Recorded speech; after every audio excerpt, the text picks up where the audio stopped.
Hi Vintage Hunters. If you do like this, don't buy from me. And I sincerely mean it, because that is a shitty way of doing business. And I understand everyone wants a good deal, but please, I will share my 3 tips on what I do to make a deal and get a good price where both are happy actually. Hopefully we can make things work a bit better for us in the trades, right? I see this a lot when doing business, that people are just, sending you an offer. You have something listed for say $100, and people write like, okay, can you make 50, without knowing anything about the product. They just throw it out there, and it kind of makes my blood boil.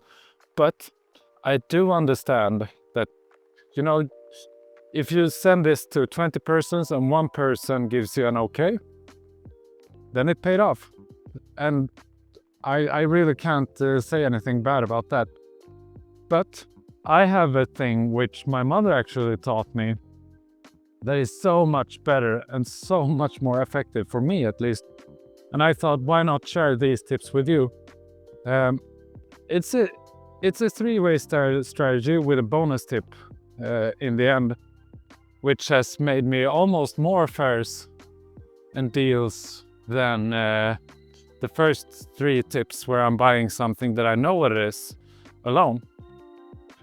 So, when starting out, the first tip is always write a nice message. If someone has something, say it's posted for $100 and you know what it is, and you're willing to take a gamble on it, then always write your offer.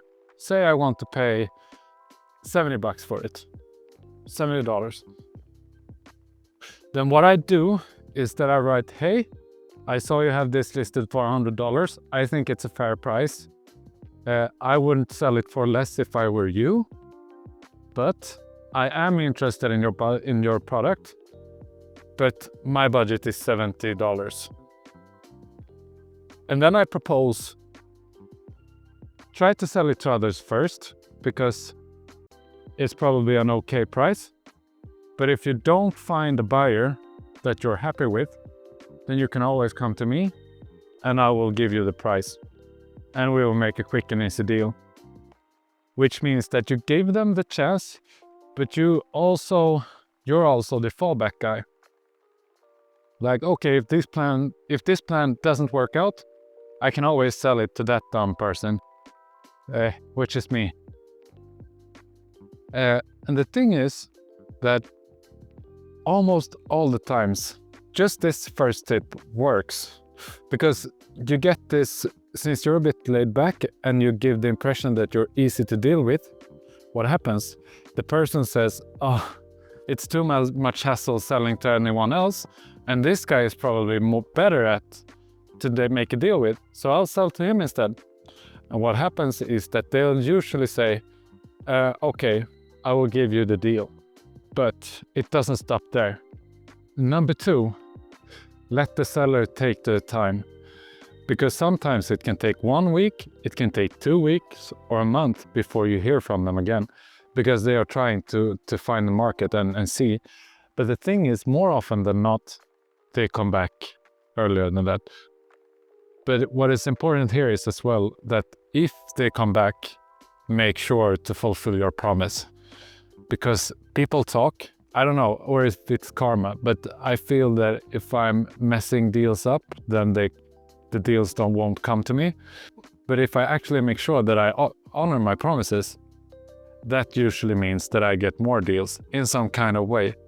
But remember, always honor your promises. And actually, this has been tried and tested. My mother learned me these techniques from way back when I was small, when we were at flea markets. She was amazing on doing these kinds of things, because since she grew up in Finland, quite poor, she has always been needing to turn every nickel and dime when she grew up, which meant that you had to make a deal to be able to survive, basically.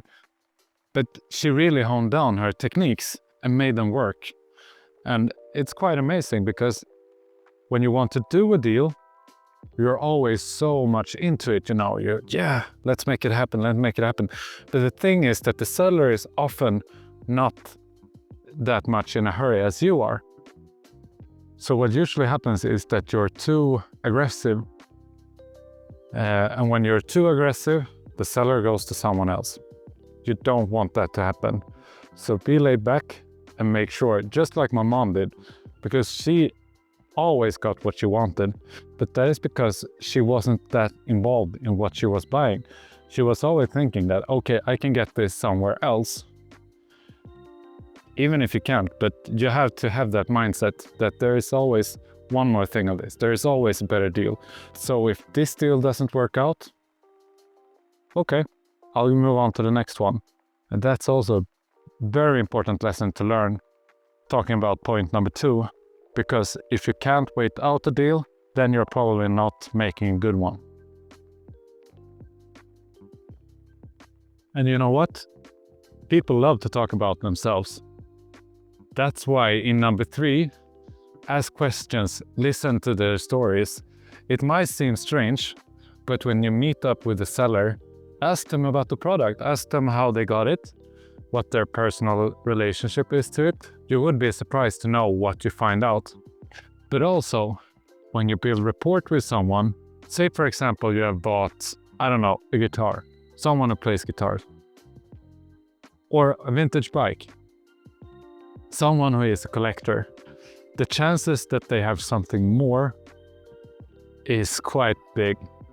And the thing is, if they get to tell their story and you listen to it and you can identify with each other, this has happened more than once or twice for me, then they will often even get you a better price. Oh, you also like this one? We said $70, but I had a good time. Let's make it 60 or 50. Sounds strange, but things like that happen. Just be a nice person, please. Jokes aside, but they do happen. So make sure to be nice, listen to the people. And also, a bonus tip. If you go to someone, when you have the deal made, always ask, do you have something more? Is there something else you're selling? I bought this bike. Do you have any spare parts? Oh, now that I bought this guitar, do you have any amps lying around? Any pedals?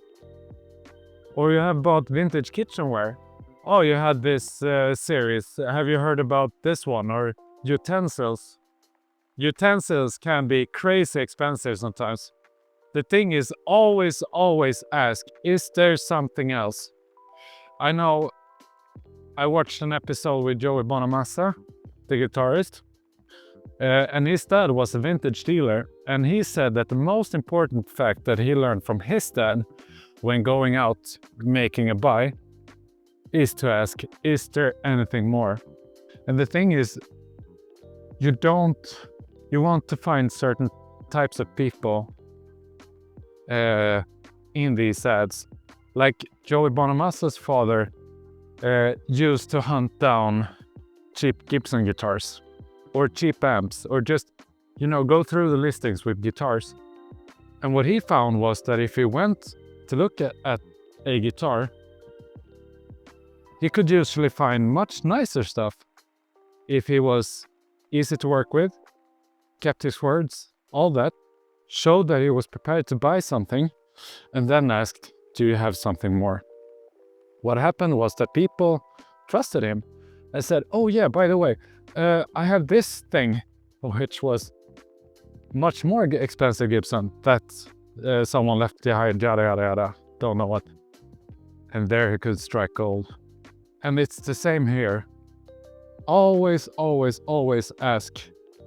Always ask, do you have anything else? You might be surprised of what you find. And if you like these kinds of tips and want to know more, please subscribe and watch my next videos. And see you later. Bye.